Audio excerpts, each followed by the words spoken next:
Welcome to the Teaching Your Toddler podcast, all about heroes. Let's learn a little bit more about the people who keep us safe every day.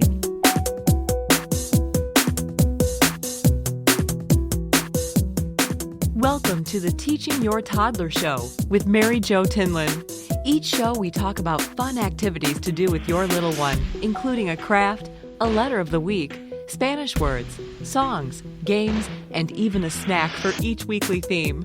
Here is your hostess, Mary Jo Tinlin. Thank you for joining us on the Teaching Your Toddler podcast. Today's episode is all about heroes. We celebrate heroes around this time of year because of the heroes that helped people during the tragedy of 9/11. 2001.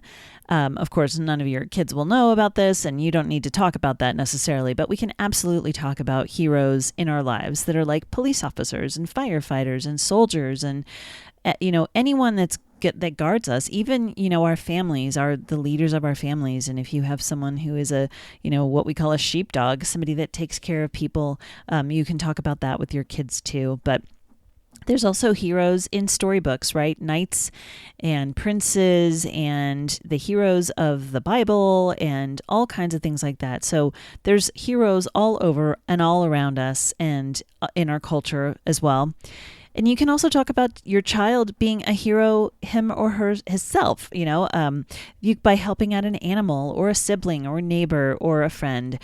Just show them. And this is what we're going to talk about today. So like I said, we have heroes all around us. We have police officers and firefighters, our soldiers, our friends and neighbors can help us be heroes as well and be heroes to us, when we need things. And there's also, superheroes, but this episode is more focused around people that are in our lives right now, not just superheroes, because they're not real, right? So here's some fun ways to teach the concept of hero to your children. The letter of the week is H, of course, for hero. So point out anything that starts with H: hand, head, ham, if you eat ham. Show your toddler a picture of the capital H and a lowercase h. Draw the H on a piece of paper. You can hold your child's hand and write the H with his finger or the pencil or whatever he's capable of. You can use refrigerator letters or the sandbox or whatever you have. Just remember, everything you show him, H, will help put that into his or her brain. The number 9 is the number of the week. This is in September that we're recording this. So number 9 is show your child 9 anything, 9 green beans or whatever you're counting. Count to 9, write the number 9 on a piece of paper, show them 9 things at a time and count. 1, 2, 3, 4, 5, 6, 7, 8, 9. And because your child, believe it or not, this is the beginning of math for them, learning those patterns, learning what numbers mean and what the concept is of a number of things. So you are laying that foundation for them.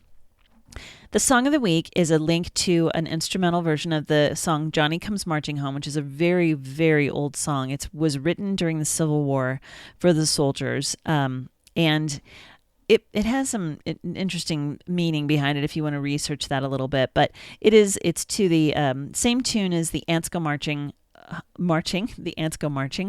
if you know that song. And it is kind of a nice version of that. So I hope you like that link. The story of the week is a book called The Giant Little Hero, a story about perseverance. And it's a great concept to start teaching your child about, because if we didn't have heroes who persevered, like during the tragedy of 9/11 or during, fighting with soldiers or police officers who keep us safe during times of tragedy, perseverance is an extremely important concept to talk about when you're talking about heroes. This little book has a great message, and, your child may or may not pay attention to it. If you can find it on Amazon or at the library, of course, is the best. Check out and see if you also have a hero section in your library, because there could be many more titles. And I have a link there in the show notes to all of these things. They're on the links, but check them out and see. There's a list there of some really good hero books that you can also look up besides these. A snack of the week is the hero sandwich. What else, of course, right? You don't have to make a full-on hero, traditional hero. A hero sandwich is usually just like everything you could think of. Tomatoes and lettuce and cheese and meat and whatever dressing you like, mayo or mustard or whatever. But, it's a great message. So, make the sandwich. You can just pile on whatever. If they like sandwiches, if they don't, you can use a wrap. You could use just a pile of, the lettuce and tomatoes and all the good things that they like. It's basically just a deli sandwich with a bunch of stuff on it. So go ahead and try it. Our Spanish words of the week, el héroe or la heroína. I'm sorry if I'm not saying that correctly, but that's hero. La policía is the police. El bombero is firefighter, and a soldier is el soldado. El soldado. So those are some Spanish words for you for the heroes. Every week we try to do it myself, which is where we're teaching our children how to do things on their own. And this week's is marching. So sometimes, we need to empower our children. I know as moms, sometimes we do too many things for our kids, so we like to do it myself to teach them what to do. So marching is a really fun thing to try, and it's super easy to show them how to march, right? Just go outside or in your family room or whatever room you have, march around the yard. If you put on the song Johnny Comes Marching Home from Above, you can march around the room with that.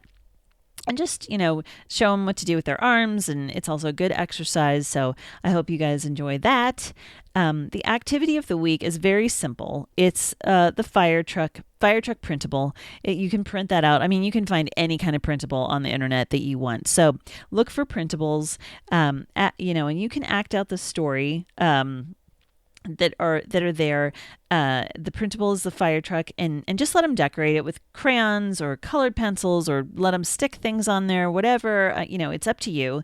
And then there's another one that I have, an activity from page 93 of a book that I really love called Bright Start Activities to Develop Your Child's Potential by Mike Meyerhoff. And it's out of print, but it is a great, great book. So if you can find it anywhere, like at a used bookstore or anywhere online on like eBay or something, I recommend it because it has very good age-appropriate activities for your kids. So again, it's Bright Start Activities to Develop Your Child's Potential, and I have the link in the show notes. The yoga pose for the week is the hero pose, and it's really basically just kind of, it's not crisscross sitting on the floor, but it's like sitting on your legs on the floor, and it actually is a really good stretch for your upper thighs. So try it yourself as well. Look at the show notes. There's a video there of how to do hero pose. It's a great stretch for you. Your children are super flexible probably, and they'll easily be able to do it. So you can talk to them about being in a hero pose as you do that. And then finally, our sign language signs of the week. And of course, I always say this, but sign language on a podcast is impossible. So I do hope you check out the show notes for the hero sign, the sign for police, for soldier, and for firefighter. And so that I think you'll be able to get some good signs out of that. And like I say too, always signing is a wonderful way to let your child express him or herself, especially if they're pre-verbal. We did this for our children. And sign language is actually a second language. So the more you teach them, the more words that you show them, the more signs they know, the better they'll be able to express themselves, and they'll remember them. My children still remember them, and they're not toddlers. So I hope you enjoy all of these amazing hero activities today.